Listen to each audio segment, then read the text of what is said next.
네, 안녕하세요. 류창원 세무사입니다. 오늘 내용은 이제 저희가 이제 상가를 팔게 되면 발생할 수 있는 뭐 양도세 문제도 있고 뭐 여러 가지 문제가 있을 수 있는데, 그 중에서 일반인들이나 우리 중개사님들이나 놓치는 것 중에 하나가, 또 어려워하는 것 중에 하나가 부가세입니다. 그래서 부가세 문제를 좀 설명을 드리려고 하고 있고요. 참고로 부가세는 사업자가 내는 세금입니다. 상가라고 해도 사업자를 안 내고 상가를 임대하는 분들이 있으세요. 그런 분들은 부가세 문제는 없고요. 일단 사업자가 있어야 됩니다. 임대사업자든 아니면 자기 사업자든. 그러면 이제 이 내용 보시면 우리가 상가 양도와 관련해서 잘못된 상식 뭐 이렇게 나옵니다. 한번 볼게요. 상가의 경우 10년이 넘으면 부가세가 없다. 뭐 이런 내용도 있고요. 아니다. 10년 안에 팔면 환급받은 부가세를 토해낸다. 뭐 이런 내용도 있고, 간이과세자는 뭐 애시당초 환급을 받지 않으니까 부가세가 없다. 이런 내용도 있고요. 일반과세자의 경우 업종과 관계없이 포괄양도 양수라면 부가세가 없다. 이것들이 이제 뭐 맞는 말일 수도 있고 아예 틀리는 말도 있는데요. 뭐 요 말은 요 밑에 있는 표를 보면서 한번 저희가 정리를 한번 해보고요. 그 다음에 사례를 들어가면서 더 자세하게 말씀을 드리도록 할게요. 일단은 저희가 상가를 팔 때는 상가의 그 사업자가 어떤 사업자인지가 가장 중요합니다. 첫 번째로 임대사업자냐 아니면 임대외냐, 즉 자기 사업이겠죠. 뭐 내가 식당을 한다, 사무실을 한다, 미용실을 한다, 뭐 이런 것들이겠죠. 그래서 만약에 임대사업자다 그러면 저희가 매매금액에서요 건물가액의 10%를 무조건 납부를 하는 겁니다. 부가세로. 매매금액에서 건물가액의 10%를 부가세로 납부를 하는 거예요. 근데 대체로 이제 우리가 부가세라는 것은 매수자한테 받아서 내는 거잖아요. 그거를 뭐 내 돈으로 물론 뭐 낼 수도 있겠지만 대개는 받아서 내고 나는 그 사람한테 세금 계산서를 발행해 주면 그 사람은 또 환급을 받으시면 돼요. 근데 마침 살려고 하는 사람도 나랑 똑같이 임대를 하겠대요. 나랑 똑같이. 그러면은 업종이 동일하고 내 임차인을 그대로 승계하는 거기 때문에 포괄 양도 양수 계약을 맺으면 됩니다. 특약사항에 당해 계약이 포괄 양도 양수 계약임을 명시하면 되겠죠. 그렇게 해서 임대사업자 같은 경우는 부가세 처리를 하시면 되는데, 제가 이거 얘기할 때 그 얘기 안 했죠. 10년이 지났다 안 지났다, 부가세 최초에 환급을 받았다 안 받았다 얘기 말씀 안 드렸죠? 즉 임대사업자는요 무조건 건물가액의 10%를 내는 거라고 보시면 돼요. 뭐 환급 받은 거를 토해낸다 아니다 뭐 이런 게 아닙니다. 그러면 이상하다 세무사님, 제가 알기로는 그 10년 안 되면 부가세 토해내는 걸로 알고 있는데요 라고 말씀하시는 분들이 있으세요. 그게 이제 뭐 틀렸다라는 내용은 아닌데, 그거는 이제 누구한테 해당되냐면 지금처럼 이제 임대 아닌 사람들 있죠. 내가 분양을 식당을 하기 위해서 분양을 받았어요. 또는 사무실을 하기 위해서 분양을 받았어요. 뭐 공인 중개사 사무실을, 아니면 미용실을 하기 위해서 분양을 받았어요. 이런 분들의 경우 자기가 분양을 받은 건물을 나중에 팔 때 두 가지 경우가 있을 수 있습니다. 첫 번째, 자기가 분양받은 건물 팔 때 두 가지죠. 나는 요거 팔고 옆 건물로 가야지, 옆 건물 가서 그대로 해야지, 이럴 수 있고, 아니다, 아유 난 이제 이 장사 지긋지긋하다, 이제 폐업하고 팔아야겠다, 그래서 폐업하는 경우, 이렇게 두 가지가 있을 수 있어요. 그러면 내가 만약에 이 건물을 팔고 옆에 가서 그대로 사업자를 유지한 채로 계속 해야지 라고 한다면 임대사업자랑 똑같습니다. 즉 건물가액의 10%를 부가세를 납부하는 것이고요. 근데 마침 내가 식당을 하고 있었는데 살려고 하는 사람도 식당을 하겠대요. 그러면은 포괄 양도 양수를 맺으면 서로 부가세를 주고받지 않아도 되고 간편하게 서로 거래를 하시면 되겠죠. 근데 토해내는 문제는 도대체 언제 발생하냐면, 토해내는 문제는 이렇습니다.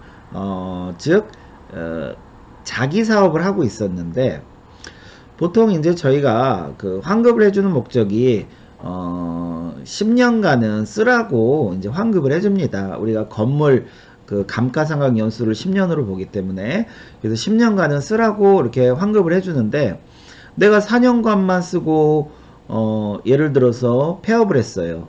그러면 우리가 상가 같은 경우는 개인한테는 환급을 안 해주죠. 개인한테는 환급을 안 해줍니다. 즉 무슨 말이냐, 야 너 왜 그 사업으로 쓰겠다고 해서 환급을 해줬는데 왜 4년만 사업자로 쓰고 왜 6년치는 개인으로 바뀌었냐? 6년치는 토해내라 이겁니다. 6년치는 토해내라. 그래서 저희가 보통 토해낸다고 말하는 거는 요거 세 가지가 만족해야 돼요. 내 사업을 했었고, 즉 그 자기 사업을 하고, 그 다음에 물론 이제 환급 받은 상태겠죠. 그 다음에 10년 이내에 폐업을 하는 경우 10년 못 채운 나머지 기간치는 토해내라 이겁니다. 토해내라. 그래서 이게 좀 어려울 수 있는데요. 요 다음 한번 사례를 간단하게 보시면서 한번은 또 이해를 해보시죠. 지금 이제 부동산 임대업입니다. 임대업. 부동산 임대업은 제가 그랬죠. 부동산 임대업은 그 이제 매매할 때, 매매하고 이제 폐업을 하겠죠. 이랬을 때 나는 그 부동산 임대업을 폐업을 했어요. 저기 이제 누구한테 팔았죠. 팔고 나서 폐업을 했을 때 부가세가 어떻게 되냐 이겁니다. 그러면 한번 사례를 간단히 볼게요. 예를 들어서 나는 2013년 8월 10일 날 그 건물이랑 토지를 샀는데 토지가 1억, 건물가 3억이에요. 그래서 부가세 3천만 원을 환급을 받았어요. 예를 들어서. 그러다가 이제 부동산을 열심히 하다가 3년 뒤에 그걸 다시 한 8억쯤에 팝니다. 토지는 한 2억으로 올랐고요. 건물은 한 6억이 됐습니다. 이럴 때 부가세가 얼마냐? 제가 아까 뭐라고 했죠? 임대업자 같은 경우는 무조건 매매 금액에서 건물가액의 10%를 부가세를 납부하는 거라고 그랬죠? 즉 매매 금액 그 총 8억이죠. 이 중에서 건물가액의 10%, 6억의 10%, 6천을 납부하는 거예요. 근데 이건 이제 물론 내 돈으로 납부하는 게 아니라 매수자한테 받아서 그를 납부하시는 겁니다. 그리고 나는 받았다는 증거로 세금계산서를 발행해주면 그 사람도 환급을 받으면 됩니다.